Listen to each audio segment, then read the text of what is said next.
ബംഗളൂരുവിൻ്റെ, അതായത് ബംഗളൂരു എഫ് സിയുടെ CEO ആയിരുന്ന മന്ദർ താംന നോർത്ത് ഈസ്റ്റ് യുണൈറ്റഡിൻ്റെ മേധാവിയായിട്ട് ചാർജ് എടുത്തപ്പോൾ തന്നെ കാര്യങ്ങൾ വ്യക്തമായിരുന്നു. നോർത്ത് ഈസ്റ്റ് യുണൈറ്റഡിൻ്റെ ഭാഗതയും തിരുത്തി കുറിക്കപ്പെടാൻ പോകുന്നു. ഇനിയും അവർ ഒതുങ്ങിയിരിക്കാൻ പോകുന്നില്ല. ബോട്ടം ടേബിൾ ക്ലബ് എന്ന നിലയിൽ നിന്നും ടോപ്പ് ടേബിൾ ക്ലബ് എന്ന നിലയിലേക്ക് നോർത്ത് ഈസ്റ്റ് യുണൈറ്റഡിൻ്റെ വളർച്ച ഇനി കണ്ണടച്ചു തുറക്കുന്ന വേഗത്തിലായിരിക്കും എന്ന് മന്ദർ താംനെ അവരുടെ CEO ആയി ചുമതല ഏറ്റെടുത്തപ്പോൾ നമ്മൾ ചെയ്ത വീഡിയോയ്ക്കകത്ത് എവിടെയെങ്കിലുമൊക്കെ പറഞ്ഞിട്ടുണ്ടായിരിക്കും.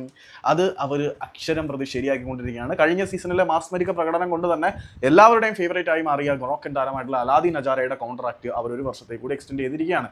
നേരത്തെ തന്നെ ഒരു 1+1 കോൺട്രാക്ട് അവർക്ക് ട്രിഗർ ചെയ്യാൻ പറ്റുന്ന ഒരു ക്ലോസ് കോൺട്രാക്റ്റിൽ വെച്ചിട്ടുണ്ടായിരുന്നു. അതവർ ട്രിഗർ ചെയ്തു. നൗ അടുത്ത സീസണിലും കൂടി അവരുടെ താരമായിരിക്കും അലാദീൻ അജാരെ. അജാരയ്ക്ക് നോർത്ത് ഈസ്റ്റ് യുണൈറ്റഡ് വല്ലാതെ അങ്ങ് പിടിച്ചു പോയിട്ടുണ്ട്. അപ്പം തങ്ങളുടെ ദേശവും മണ്ണും ഒക്കെ പിടിച്ച താരത്തിനെ അവിടെ നിലനിർത്താൻ നോർത്ത് ഈസ്റ്റ് യുണൈറ്റഡിന് കഴിഞ്ഞിട്ടുണ്ട്.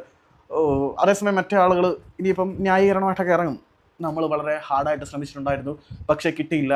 എക്സ്പെക്ടേഷൻസ് മീറ്റ് ചെയ്യുന്നതിൽ നമ്മൾ പരാജയപ്പെട്ടു.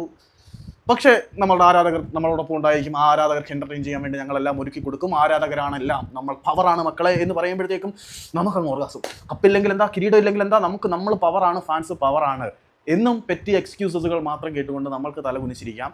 അവിടെ നടത്തേണ്ട ഒരു നല്ല ട്രാൻസ്ഫറുകളും കോൺട്രാക്ട് എക്സ്റ്റൻഷനുകളൊക്കെ നടത്തി മുന്നോട്ട് പോകും. പറഞ്ഞു വരുന്നത് എന്താണെന്ന് വെച്ചാൽ, പറയേണ്ട കാര്യമില്ല, ഒഫീഷ്യലാണ്. അലാദീൻ അജാരയുടെ contract North East United extend ചെയ്തിട്ടുണ്ട്. അപ്പം ഒരുപാട് കാലത്തിന് ശേഷം തിരിച്ച്